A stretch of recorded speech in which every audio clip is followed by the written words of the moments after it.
E aí, pessoal, tudo bem? Aqui é a Olivia Boretti e esse é o podcast oficial do Case 2025. O Case é o maior encontro de startups da América Latina. A gente tem aí mais de 12 anos de evento e ele reúne empreendedores, pessoas líderes e todo mundo que tem vontade e tem essa sensação de que querer fazer um pouco mais pelo Brasil. E eu estou aqui com uma pessoa que faz isso há muito tempo também, que é o Álvaro Machado, lá do Learning Village. Primeiro, obrigada pela sua disponibilidade de estar aqui conosco. Eu sei que tu fez agora um painel sensacional e eu queria conhecer um pouquinho mais o Álvaro antes do Learning Village. Me diz um pouco sobre a sua trajetória. A gente conversou um pouquinho nos bastidores, mas conta para mim quem é o Álvaro. Legal, Olivia. Obrigado pelo convite. Prazer estar aqui contando um pouquinho dessa história, participando ativamente do Case, que é um evento que eu tenho tanto carinho e já frequento há tanto tempo. Bom, eu estou trabalhando com inovação já há mais de 10 anos, mas antes disso eu trabalhei numa consultoria de gestão na Falcone, fiquei 9 anos na Falcone, vindo de um início de carreira ali da engenharia, trabalhando com patentes, até que eu entrei para a administração, para a parte de gestão de empresas. Me encontrei ali muito, mas mudei a carreira um pouquinho, né? Em 2015, quando eu fui convidado por um amigo para me tornar sócio da Startup Farm. A Startup Farm era, na época, uma das principais aceleradoras de startups da América Latina. A Farm foi fundada em 2011, em 2015 estava reestruturando seu modelo de negócio, porque tinha recebido um aporte, então estava estruturando formato de investimento em startups, estava reestruturando o programa, e eu entrei para tocar tanto a parte de organização da casa, né? Então vestia ali todos os chapéus de uma empresa, mas também eu era responsável pelo programa de aceleração. Então eu tocava junto com o time a metodologia que a Farm já trazia muito forte de apoiar os empreendedores a desenvolverem seu negócio, e a gente trabalhava muito com as startups iniciais. Então ia desde o iniciozinho da estruturação do modelo de negócio, com metodologia, com frameworks, com mentorias, com treinamentos diversos, para desenvolver o modelo de negócio. Isso lá em 2015, que era uma época também que as empresas estavam começando a se incomodar com as startups, né? Começando a querer entender o que eram as startups, o que era essa metodologia, como é que elas estavam conseguindo desenvolver seus negócios tão rápidos e causar disrupção no mercado, e como tanto metodologia como cultura ali, né? E também buscando soluções para conectar com as empresas. E a Farm, por ter uma força muito grande, né? A gente tinha a gente rodava 4 programas por ano, a cada programa a gente recebia quase 1.000 inscrições de startups, então a gente tinha uma base muito forte, um processo de seleção muito, muito forte. A gente era muito procurado pelas empresas exatamente para fazer essa conexão. Então, eu acabei tendo a oportunidade ali de pegar o início do que veio a se tornar a inovação corporativa aqui no Brasil, né? Então, a gente teve a oportunidade de desenvolver projetos com grandes empresas de aceleração específica, de desenvolvimento de cultura, de scouting de startups, de conexão. Então eu fiquei durante 4 anos na Farm tocando essas duas frentes, né, junto com os outros sócios, com o time. Em 2019 eu saí da Farm e entrei na HSM. A HSM, uma empresa de educação executiva, ela tinha acabado de trazer a Singularity aqui para o Brasil. A Singularity também é uma empresa de educação lá do Vale do Silício. E ela tinha acabado de trazer a Singularity para cá e tinha na estratégia estruturar um hub de inovação usando a força da marca Singularity e HSM. E eu entrei para estruturar essas duas unidades de negócio, essas duas frentes. Então, tanto para trazer os programas, estruturar, né, desenhar tanto a estratégia como os programas e iniciativas da Singularity aqui no Brasil, e também começar a estruturar o Learning Village lá em 2019, final de 2019, que aí eu entrei com esses dois chapéus ali, e depois de 2 anos que as duas frentes estavam já com uma robustez maior, eu me dediquei 100% ao Learning Village e estou até hoje tocando a estratégia, tocando com o time as ações que a gente faz dentro do Learning Village. Bacana. Você sabe que eu ouvi também o termo do startups em 2013. Foi muito nesse movimento. O que é isso, né, Gê? Eu sempre falo, pessoal, quando eu ouvi essa palavra, eu falei, caramba, eu preciso entender um pouquinho mais. Eu já trabalhava com consultoria, mas eu trabalhava com consultoria empresarial focada em direito, era advogada na época. Eu falei, eu preciso entender porque vai chegar essas empresas novas para a gente poder atender, né? E o que é gostoso quando a gente fala de inovação e por que a gente se apaixona bastante é porque tu traz aí, a gente fazia aceleração, principalmente startups iniciais. E todo dia tem startup nascendo. E isso é muito legal quando a gente trabalha com educação. E eu sou muito fã, realmente. Eu comentei que eu sou muito fã da Learning Village e sou muito fã do que os hubs de inovação fazem, muito por causa disso. Não tem como parar de trabalhar com a educação e parar de trabalhar com os programas de aceleração. Eles vão ser sempre necessários, porque todo mundo que vem e participa de um evento como o Case fala, poxa, eu quero lançar minha empresa amanhã, por onde eu começo? E aí tem Learning Village, tem hubs de inovação no Brasil todo, e muito legal porque vocês foram também inspirações para vários hubs de inovação no Brasil, né? Isso aqui é o bacana, principalmente também porque trouxe HSM. Eu morava em Cuiabá, eu assinava HSM física e depois, quando eles mudaram para o digital, eu falei, vou fazer o digital também. Então, eu acompanho muito vocês. E eu queria que a gente levasse um pouco essa conversa também, Álvaro, muito para esse movimento que a gente está sentindo nos últimos anos. A gente teve a pandemia, vocês enfrentaram a pandemia nesse movimento, chegou o Learning Village 2019, 2020 veio a pandemia, teve que ir tudo para o online, mas agora o online é inevitável, né? Na verdade, a gente inaugurou em 2020. Olha só. A gente inaugurou literalmente no meio da pandemia, mas maravilha. E é esse ponto. E enfrentaram toda uma pivotagem, né? O famoso pivô, pessoal, que é essa questão de, estamos numa rota, acontece algum evento alheio à nossa vontade, ou a gente descobre que não é o caminho certo, a gente precisa mudar, alterar a nossa rota, e todo mundo teve que ir para o mundo online, e eu aprendi muita coisa lá em Cuiabá, de coisas que eu teria só acesso se eu viesse fisicamente para outros estados. E quando a gente fala do quanto que a tecnologia é importante para esse movimento de educação, a gente vai muito ir para o caminho de inclusão também e acessibilidade. Não só acessibilidade, quando a gente fala, leva e precisa levar cada vez mais para pessoas com deficiência, mas também a acessibilidade digital, que tem muita gente no Brasil que ainda necessita de acesso, tem ideias sensacionais, tem projetos sensacionais e não alcança, né? E o Learning Village consegue também fazer esse movimento, né? Traz um pouquinho como é que foi essa expansão do Learning, sair daqui do Sudeste e ir para o resto do Brasil. Legal. Até antes de entrar, Olivia, nessa resposta, nessa pergunta específica, eu acho legal comentar um conceito que a gente traz dentro da Singularity, dessa parte da tecnologia para democratização. Né? A Singularity fala muito de exponencial, de tecnologias exponenciais, da importância da gente entender o que é essa tecnologia exponencial e como ela vai impactar no mercado. Mas a gente, e a Singularity traz um conceito, né, o Peter Diamandis e o Salim Ismail, que são os fundadores, o primeiro CEO, eles trazem um conceito dos 6 Ds, que toda tecnologia que é exponencial, ela passa por 6 fases que começam com a letra D. Né? Então ela começa com a digitalização, depois passa pela decepção, que é aquela fase que está todo mundo entendendo possíveis impactos, e depois para a disrupção, que é quando começa a criar o impacto real, ou forte, ou aquela bagunça no mercado. Mas depois ele segue para uma parte de desmaterialização, de desmonetização e democratização. Então a tecnologia, a gente acredita muito nisso, entende isso, que a tecnologia ela vai, de fato, tirar valor no sentido de desmonetizar, né? Porque você ganhou escala, é um software, então você tem muita escala, você consegue cobrar mais barato para aquela solução e com isso você gera, você possibilita que aquela solução chegue a todo mundo por meio da tecnologia, né? Então, é exatamente o que a gente prega, o que a gente acredita dentro da Singularity.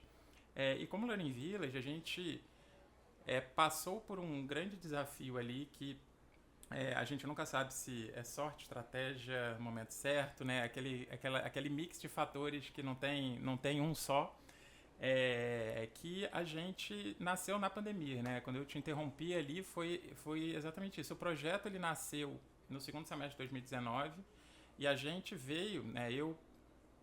Dentro da Startup Farm, eu vivi o início de todos os hubs aqui. A gente foi o primeiro residente do Cubo, do Cubinho, a gente foi o primeiro residente do Google Campus ali do Google for Startups ali no Paraíso, a gente passou pela Plug, passou pelo Impact Hub, passou por vários outros hubs.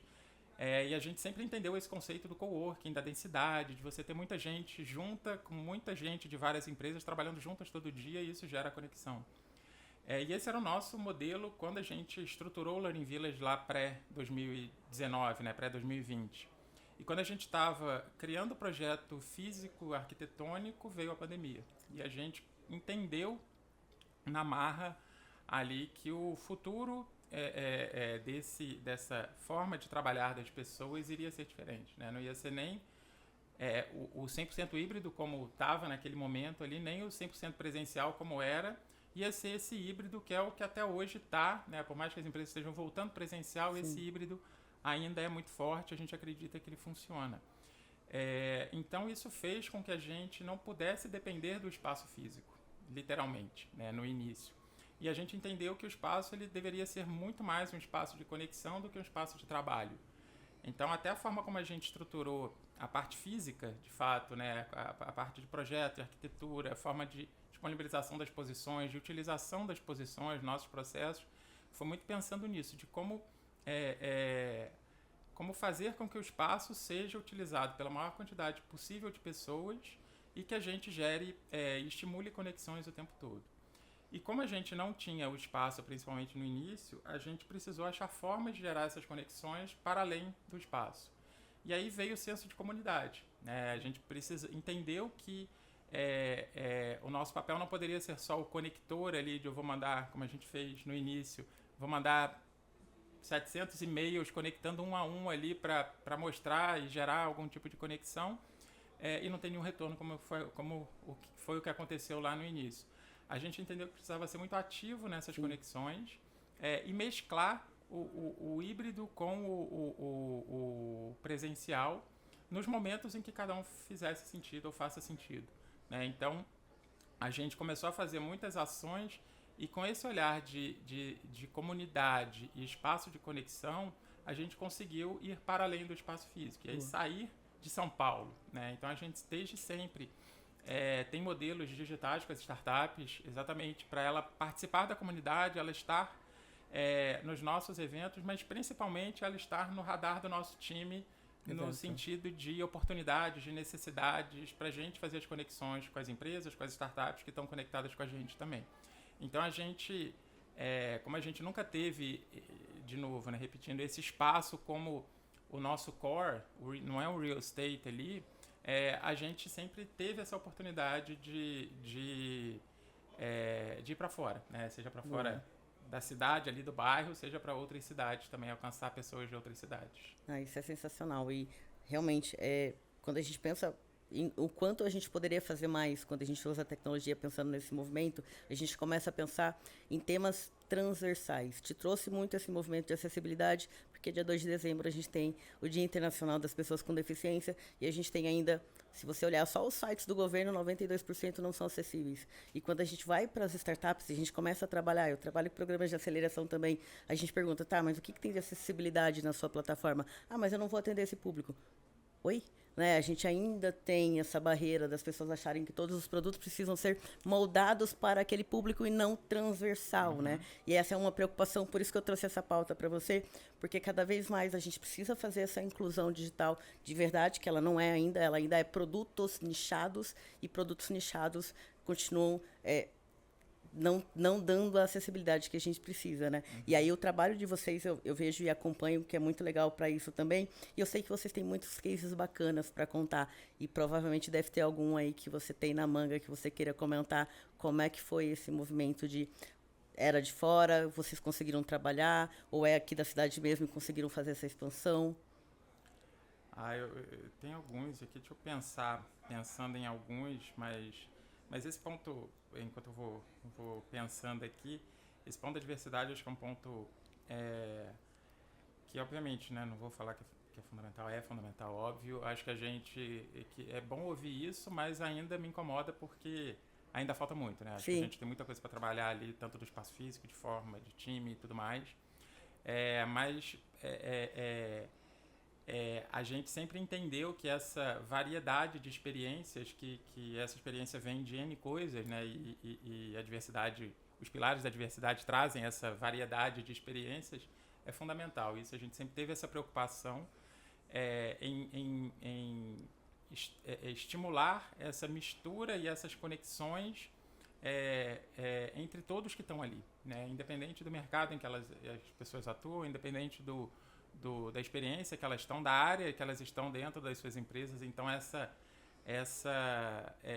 variedade de opiniões, de conhecimentos, experiências sempre é fundamental e é o core. Mas a gente precisa, como Learning Village, avançar bastante. A gente tem a Profera, que é uma startup, a antiga Profissas, né? Eles fizeram um rebranding há poucos meses, do Tuti e da Sônia. Eles estão com a gente já há 4 anos, eles ajudam a gente a desenvolver algumas ações e a gente está junto com eles também sempre pensando em como trazer isso para o Learning Village. A gente está com o Thierry também, Thierry Marconde, que abraço para o né? Thierry, sou muito fã. Abraço pro Thierry. Thierry é nosso embaixador ali. A gente fez, no aniversário de 5 anos do Learning Village, a gente, que foi há 2 semanas atrás, a gente nomeou algumas pessoas como embaixadoras de vários temas, e o Thierry é um dos nossos embaixadores, exatamente para nos ajudar a desenvolver esse tema da diversidade, esse tema da inclusão dentro do Learning Village como um todo, né? Do espaço físico, mas do ecossistema. A gente tem aí, eu vou trazer um case legal, assim, que eu acho que acho que dá para falar de 2 cases aqui que são bacanas aqui. Um não nasceu com a gente, mas é uma empresa, é uma startup extremamente relevante que acabou de ter um investimento super legal, que é a EduSense, do Vinícius Aracaki, né? E outros sócios também, mas o Vini é o CEO. E ele já era uma startup grande quando entraram no Learning Village, já devem estar há 2, 3 anos com a gente. Mas ele me trouxe que as conexões que aconteceram ali geraram vários e vários negócios para eles, né? De tanto conexão com outras startups que abriram portas para outras empresas, como com as empresas do Learning Village. Eles acabaram de ser investidas de ser adquiridas por uma grande empresa do mercado de educação também, e estão voando, vão voar ainda mais, né? Então isso para a gente é super legal. E um outro caso aí de corporação que é sempre legal de citar é o SESC Senat. O SESC Senat é o sistema S para transporte. Então ele atua muito levando serviços e educação e aprendizagem para os trabalhadores do setor de transporte. O setor de transporte é literalmente setor de transporte, são 35 mil empresas conectadas, 31 mil empresas conectadas a eles.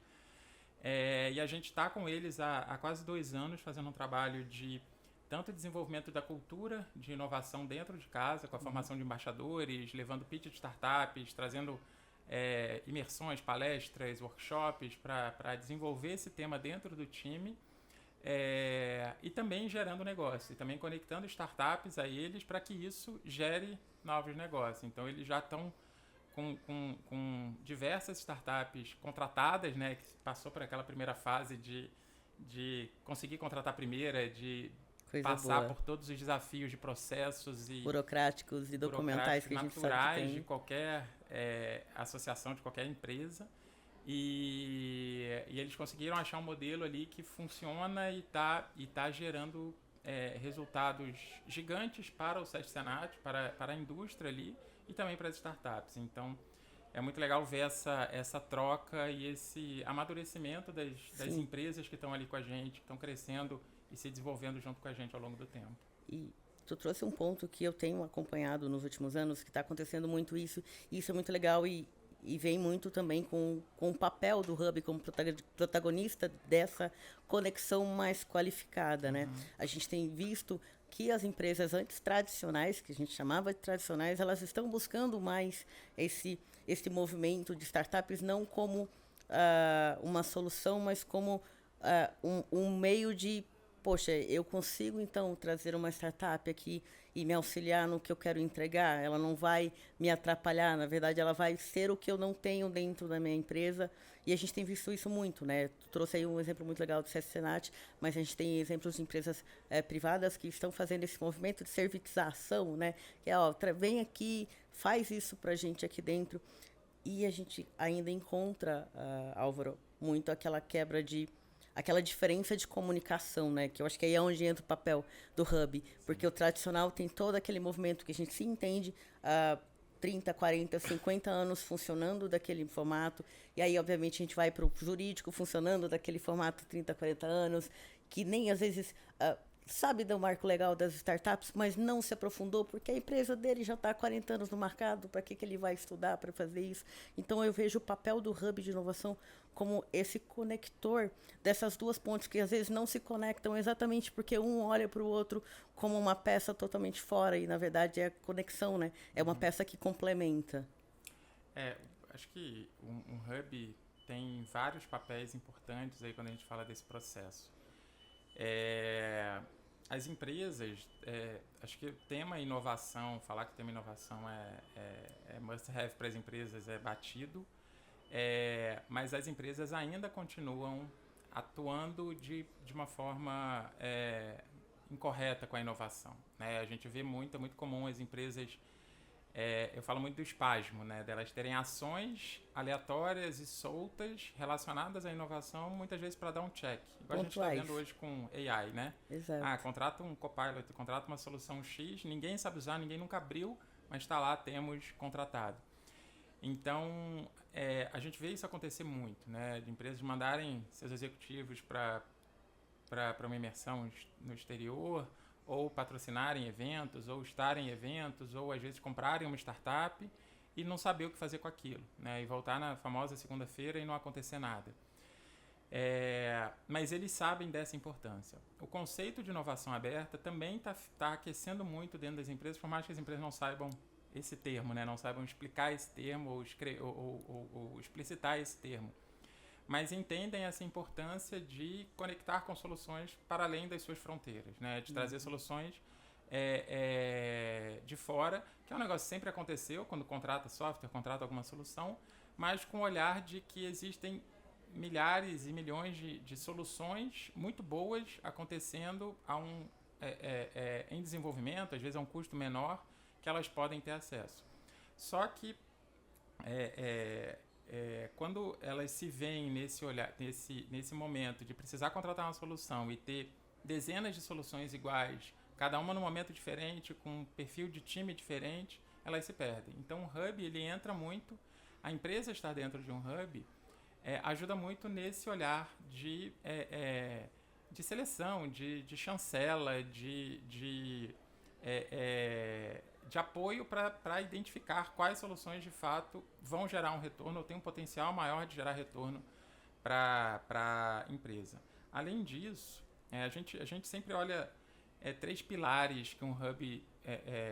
na verdade, a gente, aí falando de Learning Village especificamente, a gente ajuda as empresas nessa jornada de inovação, estruturar essa jornada e traz muito 3 olhares principais, 3 pilares principais, que é onde a gente atua. Essa geração de negócios, né? Então, estruturar ambientes que possibilitem essas conexões fortes e boas e relevantes entre empresas e startups, empresas e outras empresas, entre as próprias startups, para isso gerar negócio para elas.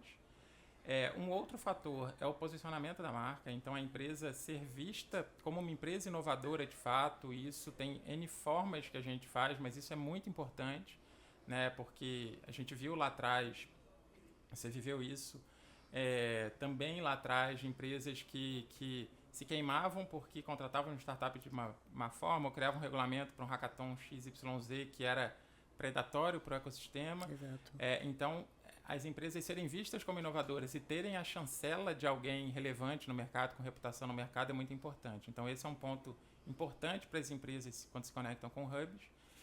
E o outro que casa com o nosso olhar do learning, o nosso olhar de HSM, o nosso olhar de educação, que é a cultura de inovação, né? Então, um hub precisa trabalhar muito essa cultura de inovação dentro da empresa para que a inovação aconteça de uma maneira estruturada, né? Não é só depender do CEO que define uma estratégia de inovação.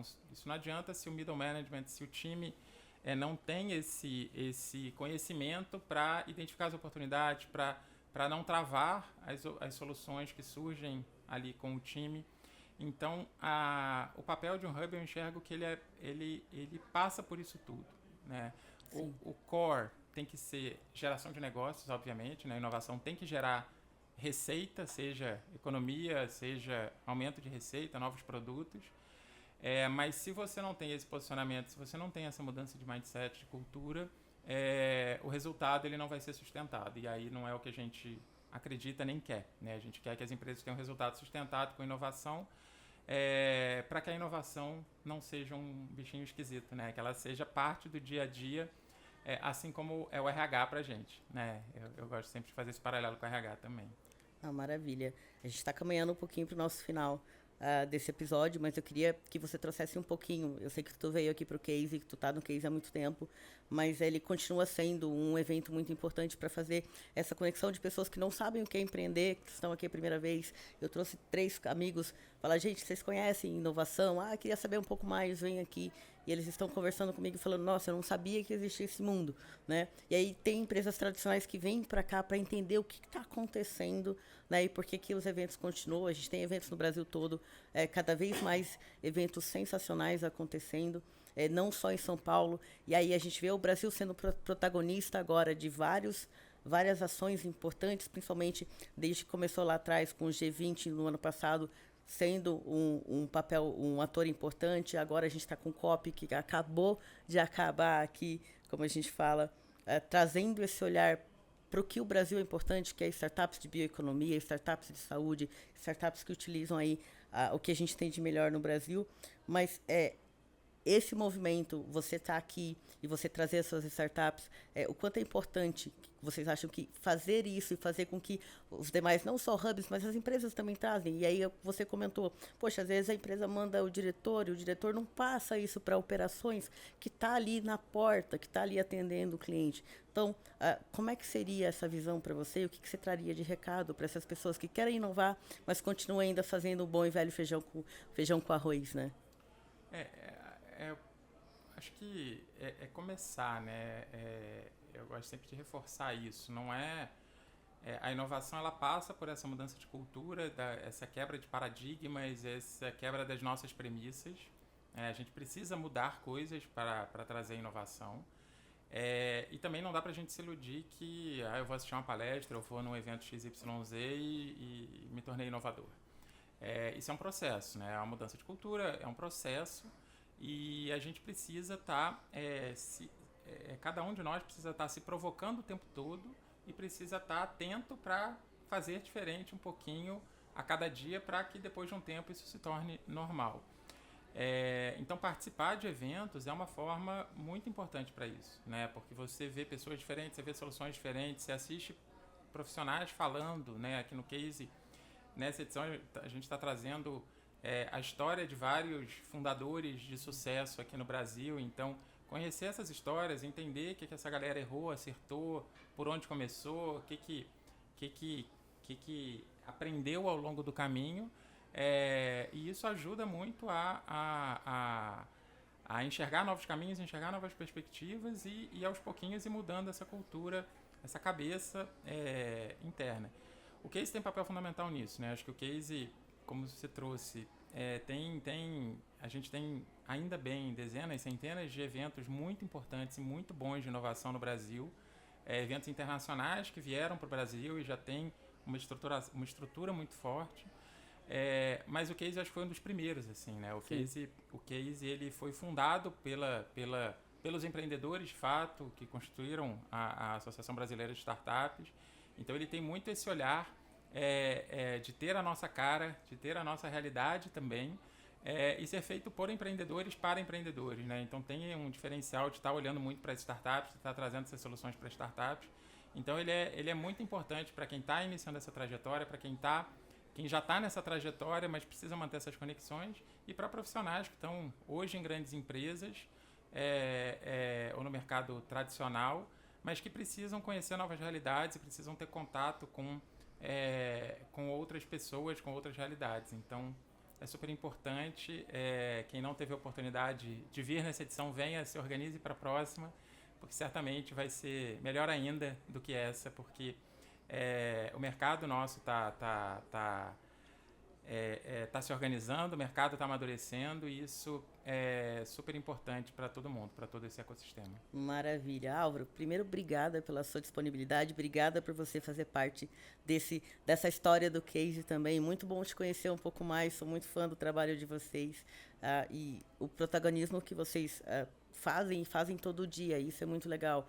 A gente sempre traz o Learn Village como um exemplo muito legal de inovação e empreendedorismo no Brasil. Então, queria te agradecer mais uma vez, queria que você deixasse aí a rede social que você acha mais legal para o pessoal começar a seguir o Learn Village e também te seguir para ter mais conteúdos bacanas que você sempre faz. Muito bom, obrigado pela oportunidade novamente de estar aqui, super feliz. O Learning Village está em todas as redes, como o Learning Village mesmo. Então, no Instagram a gente posta muita coisa, a gente faz muita cobertura dos eventos que acontecem lá, tanto os eventos de comunidade como eventos de inovação que acontecem no nosso espaço. LinkedIn a gente tem, obviamente, nosso YouTube também a gente sobe muita coisa lá. E no meu caso, especificamente, acho que o LinkedIn é o que eu sou um pouquinho mais ativo. Estou como Álvaro Machado Neto lá, mas vocês acham fácil também, me encontram fácil por lá. Então, obrigado pela oportunidade, super feliz de estar aqui. Estou super disponível para próximas e para quem quiser conhecer o Learning Village, quem quiser conhecer o nosso trabalho, quem quiser trocar uma ideia, casa está aberta. Obrigado. Maravilha. E para você que está nos vendo aqui, nos ouvindo, muito obrigada pela sua companhia.